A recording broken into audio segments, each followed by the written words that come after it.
नमस्कार दोस्तों, मेरे YouTube चैनल पर आपका स्वागत है। आज की कहानी है ननद जी आप मेरा सामान मुझसे पूछे बिना लेने वाली होती कौन है। तीज का त्योहार आने वाला था। वाणी के मायके में उसकी भाभी की डिलीवरी हुई थी, तो सब लोग उसकी भाभी की और बच्चे की देखभाल में लगे हुए थे।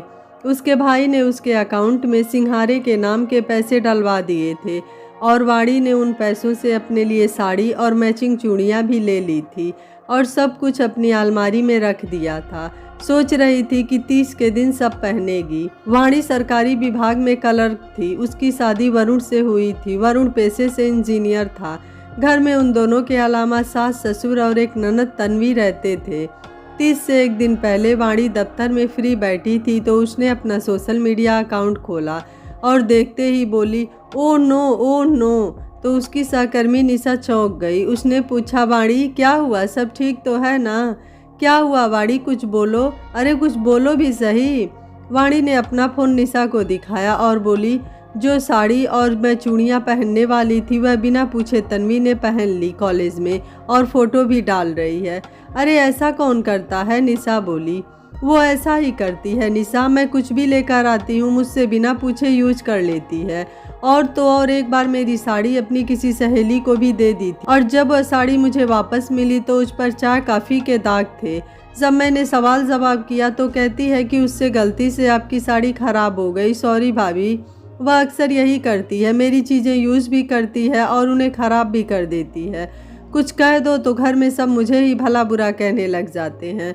मेकअप, लिपस्टिक, अब यह सब चीज़ें तो पर्सनल यूज की होती हैं, लेकिन मेरा तो कुछ भी पर्सनल नहीं है और मेरी सबसे बड़ी मजबूरी है कि मैं ज़्यादा कुछ बोल भी नहीं सकती। जैसे ही बोलती हूँ घर में हंगामा खड़ा हो जाता है। तो निशा ने उसे सुझाव दिया, तू एक काम किया कर, हर महीने जब तू अपने लिए मेकअप का सामान खरीदती है तो ननद को भी कुछ सामान दिलवा दिया कर।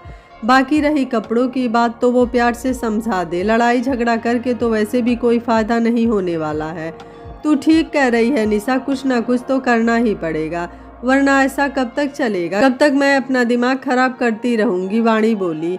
उसके बाद उसने वरुण को फ़ोन किया और बोला, शाम को सामान खरीदना है तीज के लिए, आप मुझे ऑफिस से लेने आ जाना, मार्केट चलेंगे। तो वरुण ने साफ मना कर दिया। लेकिन उसने जैसे ही बताया कि उसकी साड़ी और चूड़ियाँ तन्वी ने यूज़ कर ली है तो वरुण फट से तैयार हो गया और घर पर माँ को भी फ़ोन करके बता दिया कि घर आने में देर हो जाएगी, वो लोग बाज़ार जा रहे हैं। और शाम में वाणी को शॉपिंग भी करवा लाया। घर आई तो तन्वी वाणी के कमरे में आई और बोली, ये लो भाभी आपकी अमानत, मेरे कॉलेज में फंक्शन था, मेरे पास कुछ नया नहीं था पहनने को। आपकी अलमारी खोली तो मुझे नई साड़ियाँ और चूड़ियाँ दिख गई, इसलिए मैंने पहन ली।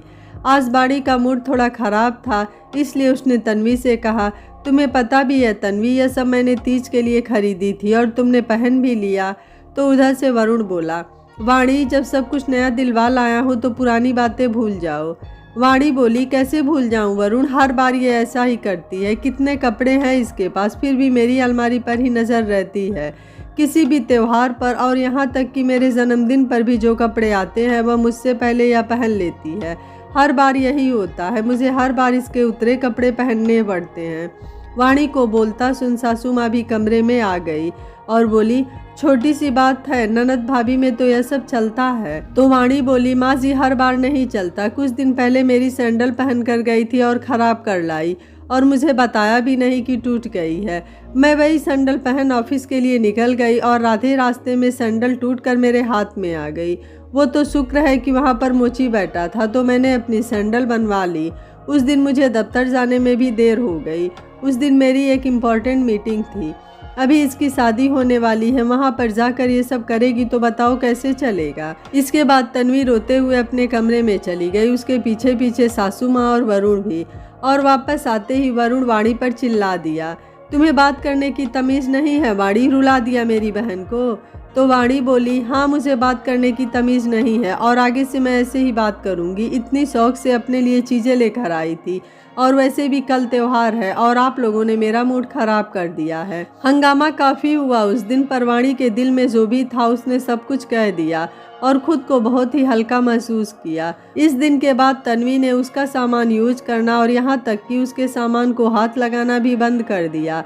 वाणी ने राहत की सांस ली। कुछ समय बाद तन्वी की शादी हो गई और वह ससुराल चली गई। शादी के बाद पहली तीज आई तो तन्वी के माता पिता उसके लिए साड़ी और मैचिंग चूड़ियाँ लेकर गए, लेकिन तीज आने से पहले ही उसकी ननद ने उसकी साड़ी और चूड़ियाँ पहन ली और कॉलेज चल दी। जब यह बात तन्वी को पता चली तो उसने फ़ोन करके अपनी माँ को सारी बात बताई और फ़ोन पर ही रोने लगी। वाणी सारी बात सुन ली थी। वह बाजार गई, नई साड़ियाँ और चूड़ियाँ लेकर आई। वरुण के साथ तन्वी के ससुराल गई और तन्वी से कहा, परेशान होने की ज़रूरत नहीं है, हम तुम्हारे लिए नई साड़ी और चूड़ियाँ लाए हैं, अब तुम ये पहन लेना तीज पर। तन्वी को जब सामान खोल कर देखा तो उसने कहा, भाभी यह क्या, 2 साड़ियाँ, 2 अलग अलग चूड़ियाँ और 2 जगह मेकअप का सामान। तो बाड़ी बोली, हाँ तन्वी, अब अगर मैं सिर्फ तुम्हारे लिए लाती तो तुम्हारी ननद पहन कर चल देती और तुम्हारा मूड खराब होता है, इसलिए मैं पहले से ही 2 जोड़ी लेकर आई हूँ, ताकि एक जोड़ी तुम्हारी ननद पहन सके और एक तुम पहन सको। क्यों रेवती, मैंने सही किया ना? हर बार जब भी हम तन्वी को कुछ देते हैं तो तुम पहन कर चल देती हो और ये बेचारी पुरानी कपड़े पहनती है। अब रेवती को कुछ ना सूझा पर शर्मिंदगी तो उसे हुई ही। वाणी ने बातों ही बातों में तन्वी की ननद रेवती और उसकी सास को भी उनकी गलती का एहसास करवा दिया।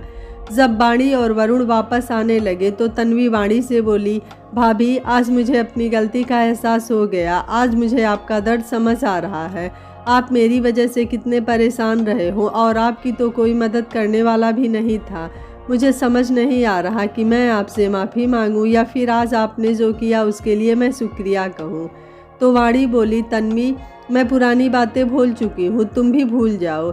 जैसे तुम्हारे और मेरे रिश्ते अच्छे हैं, मैं चाहती हूँ तुम्हारे और तुम्हारी ननद के भी रिश्ते अच्छे ही बने रहें। थोड़ी बहुत तकरार ननद भाभी में तो चलती ही रहती है, उसकी असर रिश्तों पर नहीं आना चाहिए और ना ही रिश्तों में दूरियां आनी चाहिए। इसके बाद दोनों ननद भाभी गले लग गई। फिर वरुण और वाणी घर आ गए। जब तन्वी ने सारी बात फ़ोन करके अपनी माँ को बताई तो माँ को भी अपनी गलती का एहसास हुआ। आज उसने भी वाणी को शुक्रिया कहा और माफ़ी मांगी। तो वाणी बोली, माँ आपको ना तो शुक्रिया कहने की ज़रूरत है और ना ही कुछ और, जो मेरा फ़र्ज़ था मैंने वही किया। घरों में छोटे मोटे तकरार तो चलती रहती है, बस हमें यह कोशिश करनी चाहिए कि हम उसे कैसे कम कर सकते हैं और कैसे रिश्ते बेहतर बना सकते हैं। तन्वी इस घर की बेटी है और अगर वो दुखी रहेगी तो हम लोग खुश कैसे रह सकते हैं। वाणी की समझदारी देख उसकी सास ने उसे गले लगा लिया। यह कहानी आपको कैसी लगी आप मुझे अपनी राय कमेंट बॉक्स में ज़रूर दीजिएगा। वीडियो पसंद आया है तो वीडियो को लाइक शेयर एंड चैनल को सब्सक्राइब कर लीजिएगा। Thank you for watching. मिलते हैं अगली कहानी में।